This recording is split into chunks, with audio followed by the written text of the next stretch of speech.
Hello বন্ধুরা, কি আরাম লাগছে আজকে মাসির বাড়িতে এসে। এই যে সুন্দর দোলনায় দোল দোল করছি। অনেক গান মনে পড়ছে, কিন্তু গান করলেই তো আমার কপিরাইট দিয়ে দেবে। তবুও দু লাইন করাই যেতে পারে।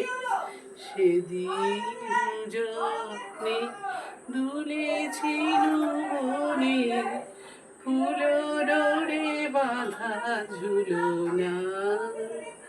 এইটুকুই স্যার। কত দোলনার গান আছে, এত ভালো লাগছে। মাসির বাড়িতে মনে হচ্ছে এখানে বসে বসে দোলে দুদুল দোলে ঝুলনা, দোলে দুদুল দোলে ঝুলনা। কেমন লাগছে বলো? আমি আজকে এই দোলনায় সুন্দর দুলছি। আর সত্যি বলছি, আমার পায়ে ব্যথা তো, এই দোলনাটায় দুলে কিন্তু আমার ওই পায়ে ব্যথাটা মনে হচ্ছে অনেক কমে যাচ্ছে।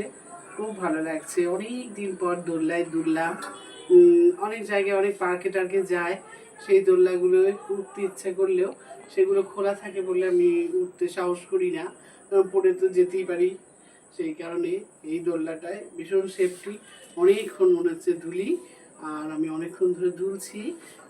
খুব ভালো লাগছে, খুব আনন্দ পেলাম সত্যি বলতে। আর এই যে রাধাকৃষ্ণর সামনে আমি দুলছি, ওদের এই যে দোলনা, ওনারা আছেন, ওনাদের জিনিস আমি দুলছি। সত্যি ওনারা সেই জন্যই বোধহয় দোলনায় থাকতেন। এত আনন্দ, এত আরাম, এত ভালো লাগা, এত একটা মিষ্টি জায়গা। মন খারাপ যদি থাকে, সত্যি বলছি, এখানটায় চুপচাপ বসে যদি দোলা যায়, অনেক কিছু মন ভালো হয়ে যাবে এই গাছগুলো দেখে।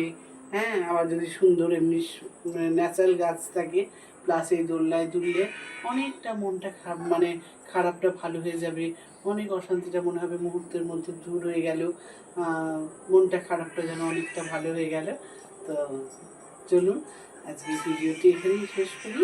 কেমন লাগলো আমাকে দোলনায় দোলাটা জানাবেন। আমার তো খুব ভালো লাগলো। তোমরা বন্ধুরা সবাই জানাবে। সবাইকে ভালো থেকো, সুস্থ থেকো, আনন্দ থেকো। আর এরকম দোলনা পেলে অবশ্যই খুব দুলবে, খুব আরাম হবে, খুব ভালো লাগবে। আমি আজকে খুব আরাম পেলাম। অনেক দিন পর আমি কিন্তু দোলনায় দুললাম। মানে সেই ছোটোবেলায় দুলেছি কিনা কিন্তু ইচ্ছে করে, কিন্তু কোনো দোলনায় আমি দুলতে পারি না ভয়ে। আজকে আমি ভীষণ আরাম পেলাম। চলো টাটা, সবাই খুব ভালো থেকে সুস্থ থেকে। খারাপ লাগলে এরকম দোলনায় বসে দুলো, অনেকটা মনটা ভালো লাগবে। টাটা।